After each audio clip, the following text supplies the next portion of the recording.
We haven't had that space in a while, so it was good to go through the paces yesterday, and hopefully we can carry some of the offensive and defensive things we covered yesterday. What is your lineup looking like Um, the only real change is just moving Carmelo back to the three and Quincy at the four. Everything else is the same.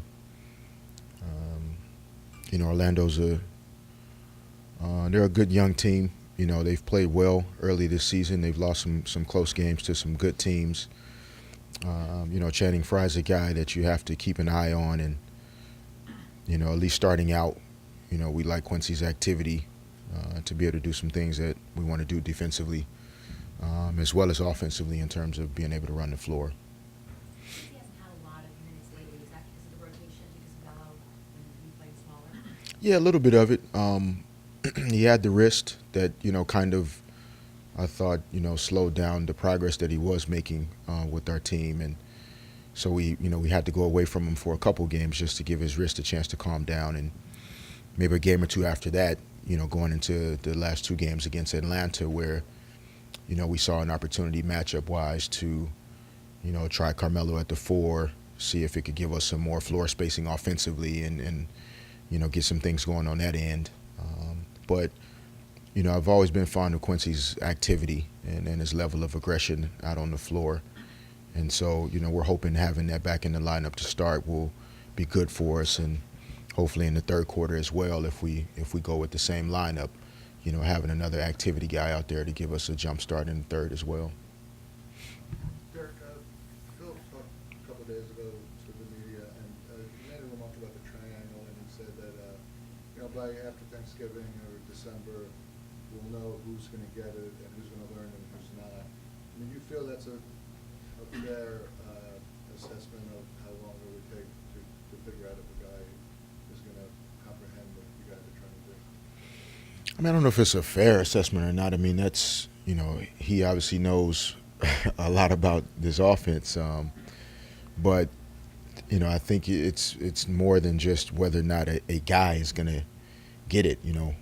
Each player and person has different ways of learning curves, and I don't know if there's a date, where a guy should or shouldn't have it, but I think it's more about where our team is, I guess, from management standpoint. For me, I don't have a date on when, I would assume a guy should or shouldn't have it. I'm gonna coach him until he's either is or isn't here, but those won't be my decisions. I know it's kind of hypothetical now that you're in this job, but you look at Jack Vaughn and the fact that he kind of took, I guess, maybe a more traditional route to the head coaching spot than you did. Kind of played within the bench at the end of his career. Was an assistant under Pop for, I think, 2 or 3 years in San Antonio, and then took a head coaching job. Did you have a sense of what you would have done had you not stepped right into coaching, and what you were thinking about? No, I mean, I probably would still have, I guess, been playing.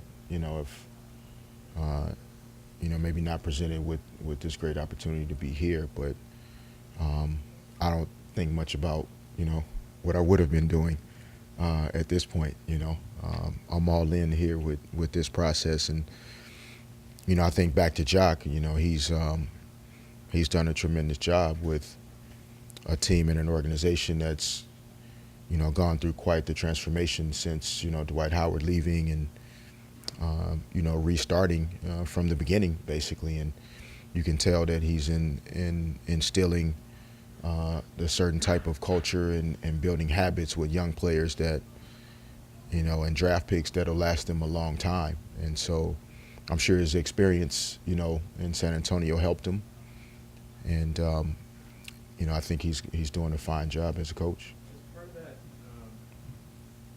don't know how to characterize one of the things that you hear from them, but I guess in his situation, they had kind of already hit the reset button, whereas with you all, there are a lot of guys that are in the final year of a contract. Is it tough to be coaching so many people like that you aren't even necessarily sure that they're going to be here, and kind of the value of instilling it in someone like Tim, will probably be here next year, as opposed to guys that very well might not be? I mean, that's an interesting question, but I think, at least in my experience in this league, to assume anything is not very smart at all. You know, guys that you assume will be here for a long time may not. Guys that you think won't be here, could be here forever. So it's, really only my job to focus on the here and the now and remain in the moment. And, I try and be a person and a coach that's impactful to guys that I'm around, in more than just basketball and X's and O's. And so hopefully the things that we're talking about on a daily basis with our guys will help them, whether they play for us forever or not, that they just continue to grow as young men. And even if they move on to other teams and other organizations, that they left here as a better player and a better person. What would the challenges be with Orlando tonight? What would you ask for? I don't know. I mean, I think, they present similar challenges that all teams in the NBA present, especially now. You see a lot of teams that aren't playing as much isolation basketball and relying on one guy to carry the load every night. The ball is moving, players are moving, guys are setting good screens. There's a team feel to the way a lot of squads are lacing them up every night, and I think Orlando presents those challenges where there may not be a marquee guy that sells a lot of tickets every night, but all five guys that are on the court, show up to play every night, and whoever Jock puts in the game, they give them something, and so for us, whether we're playing Orlando or Chicago, our mentality, can't change about how serious we take every possession. And how we value this opportunity to try and win a game on our home court. So fluidity of that made it harder for you to plan ahead, for playing big, playing small with, a guy like Aaron Gordon who has a lot of the skills of the four, but also a lot of the skills of the three. Is that where you think the league is going in general, and is Gordon, you think, an example of that specifically? Yeah, I mean, I think there are a number of guys that are, examples of where our game, has been in the last few years and where it's going, in terms of the versatility of big, strong guys and how they can still stretch the floor, even with that type of size. And so, for us, as we think about how we want to build our team this year in terms of, where minutes go, what type of lineups we use, we have to consider those things because most importantly, it's about being able to defend more so than, how things are going for you. Offensively at times, you have to prevent the other team from scoring, and there are a lot of guys that cause matchup problems in that way. Coach, you've had a chance to see this team with and without Pablo Prigioni through 8 games. When you consider you guys have young guards, and this was a team that you guys are saying you want to build the mental strength, what does he do for your team? And then what was it like when he was off the court there for a period of time? Well, I mean, I think Pablo's, the consummate professional and is an example of how, committing yourself and dedicating yourself to hard work and discipline, how that pays off. To be at the young age that he is. And I say that seriously. I heard it for many years. I was 40 when I was 30 in the NBA. So for Pablo to be, at the age he is and still have the energy and the vigor and the passion for competing every night, that's infectious and it's contagious, and he makes a difference when he's out there on the floor. And so we missed him, when he wasn't there for us. And, hopefully he can remain healthy for the rest of the season because he's valuable to what we're trying to do. Yeah, Dirk, I know you said earlier this year when you guys are that you don't always run the triangle when you transition stuff to run. When you guys are in half court, do you sometimes call? Well, guys are learning triangle. Do you still call more traditional stuff? I know you played it. Systems. Do you always use the triangle, or do you have guys? No, I mean, I think there are things that we do to, start an offensive possession or end an offensive possession that, I mean, I guess look traditional.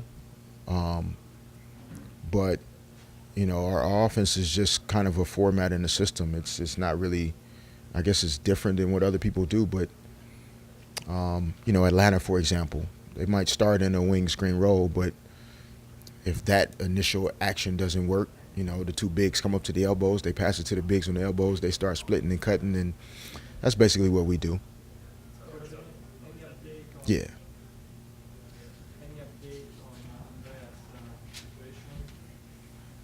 Are you friends with Mark Berman? I just arrived in India yesterday. No.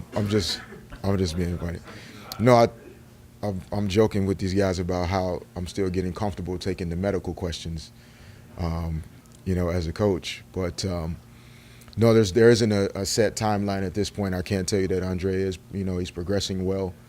And we're getting excited at least about hoping, to have him back out there really soon. But until I can say, we're expecting him by this date, we're just continuing to be hopeful that it's soon, but still understanding that 8 games into an 82-game season, and it's a hamstring, that we have to be smart so that when he's back, and it's not something that every week we're worrying about whether he can be in there. He hasn't been playing yet with the rest of the team. No, he's still been with the group. He's still been training, but not in full practice at this point. And so, I firmly believe that until guys are able to really fully practice with the team, for a few days, that it's tough to put them into game action.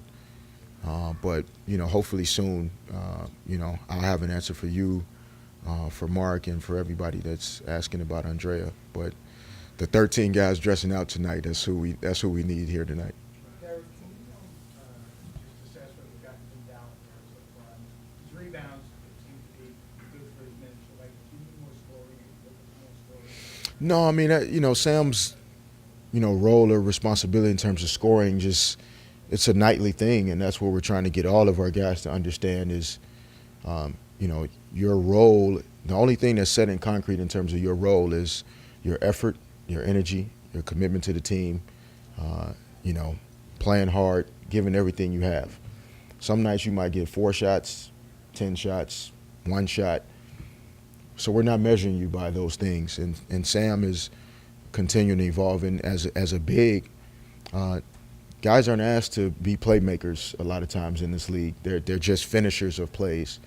And so Sam's, kind of enjoying now this opportunity to find his way to be impactful with the basketball sometimes. I think he's been our best post passer in our offense. His rebounding has been solid. He's changing shots. And so, we have Amari and Jason and other guys that also, play well for us where, we just have to get some other guys in there. But Sam's doing a solid job. That's why we continue to have him in our first lineup. And, until that changes, we like what he's doing. Thank you. Yeah, thanks.